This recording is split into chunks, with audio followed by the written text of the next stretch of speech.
नमस्कार, जय हिंद। स्वागत है आपका यूपीएससी पर। यह है पॉलिटी क्लास। इससे पहली वाली क्लास में आपने लोकसभा के अध्यक्ष, उपाध्यक्ष और उस पद के संवैधानिक विकास को आपने समझ लिया था। हम उससे आगे बात करेंगे और इस क्लास में पढ़ेंगे राज्यसभा के सभापति का पद। राज्य सभा के सभापति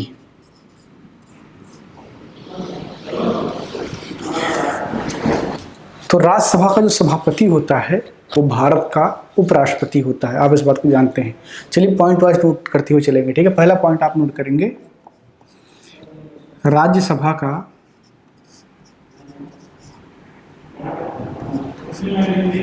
का सभापति उपराष्ट्रपति होता है। दूसरा पॉइंट आप लिखेंगे, जब वह उपराष्ट्रपति के पद का कार्य कर रहा होता है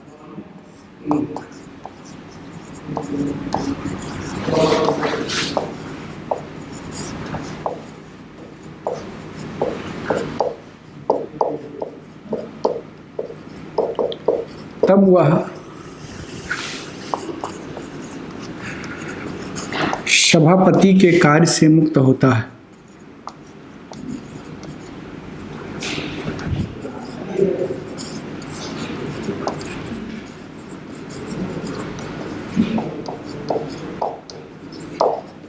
ठीक है, जब वो उपराष्ट्रपति के तौर पर काम करेगा तो सभापति के रूप में काम नहीं कर रहा होता है। सभापति का कार्य लोकसभा अध्यक्ष के समान है।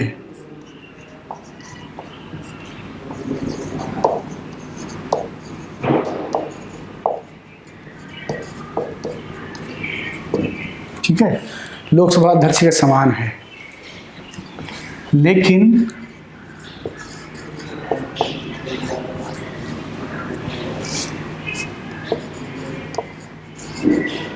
लेकिन दो मामलों में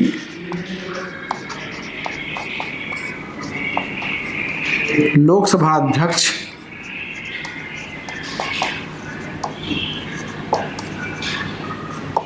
की शक्ति अधिक। वो दो मामले कौन कौन से हैं? वो दो मामले हैं, पहला है धन विधेयक के संबंध में,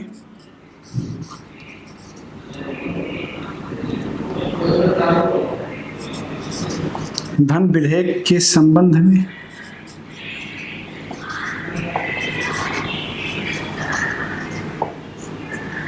और दूसरा है संयुक्त बैठक के संबंध में।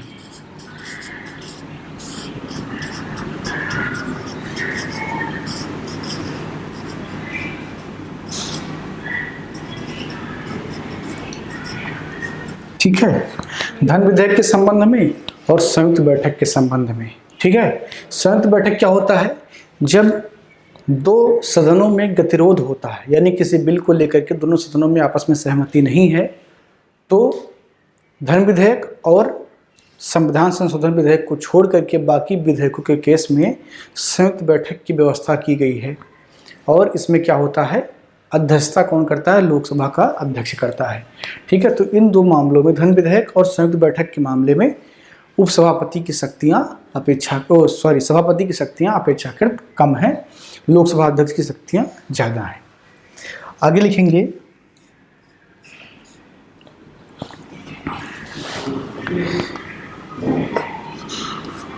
उपराष्ट्रपति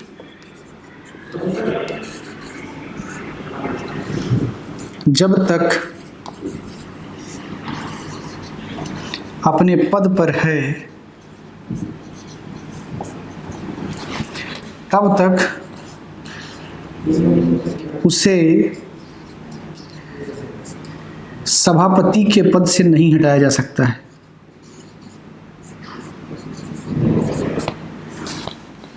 सभापति के पद से नहीं हटाया जा सकता है।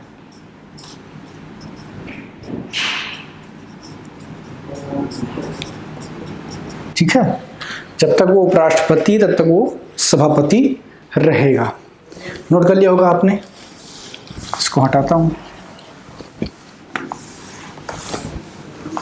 जिन लोगों ने नोट नहीं किया वो वीडियो को पीछे कर लें और पास कर लें, या इस स्क्रीनशॉट लेकर के बाद में भी नोट कर सकते हैं।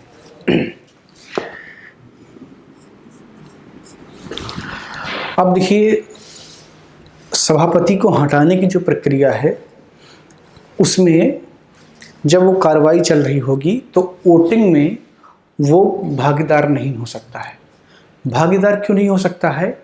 क्योंकि आप जानते हैं कि जो सभापति है राज्यसभा का, वह राज्यसभा का सदस्य नहीं होता है, वह उपराष्ट्रपति होता है। तो इस पॉइंट को आप लिखेंगे,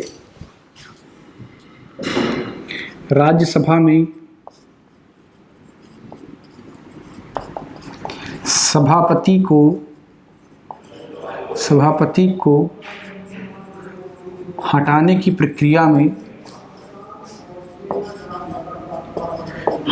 प्रक्रिया में सभापति वोट नहीं कर सकता है। वोट नहीं कर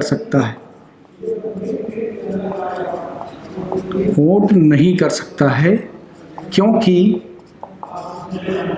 वह सभा का सदस्य नहीं होता है। सभा का सदस्य नहीं होता है।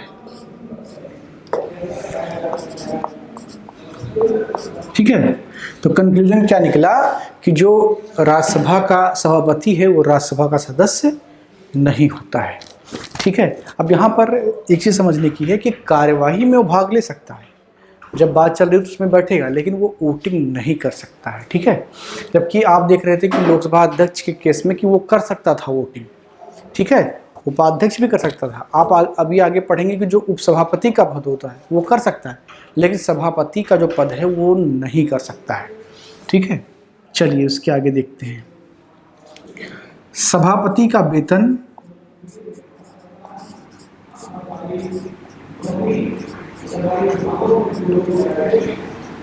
संसद द्वारा तय किया जाता है।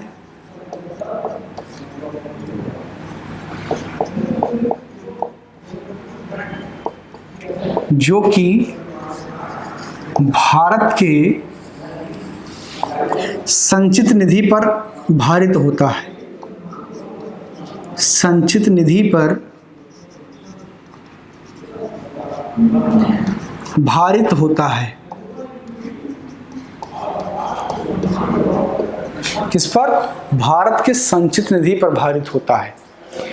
ठीक है, यहाँ पर एक चीज मैं आपको क्लियर करूं कि यदि उपराष्ट्रपति जो कि सभापति होता है वो राष्ट्रपति पद के लिए काम कर रहा है, यानी कि राष्ट्रपति अनुपस्थित है या बीमार है या किसी कारणवश राष्ट्रपति का पद चला गया है, और उस केस में यदि उपराष्ट्रपति राष्ट्रपति के तौर पर काम कर रहा है तो सभापति के तौर पर पहली बात तो काम नहीं करेगा, और जब काम नहीं करेगा तो वेतन काहे का मिलेगा?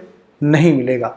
तो ऐसे केस में उसको सभापति का वेतन नहीं मिलता है, उसे राष्ट्रपति के वेतन भत्ते पेंशन सुविधाएं उस वक्त मिलती हैं, ना कि सभापति के मिलते हैं। ठीक है, तो ये चीज़ आप ध्यान रखेंगे।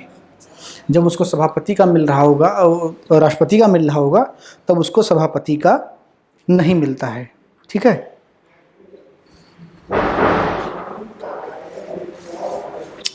तो इस प्रकार आपने देखा कि हमने सारे पॉइंट इस पर डिस्कस कर लिए।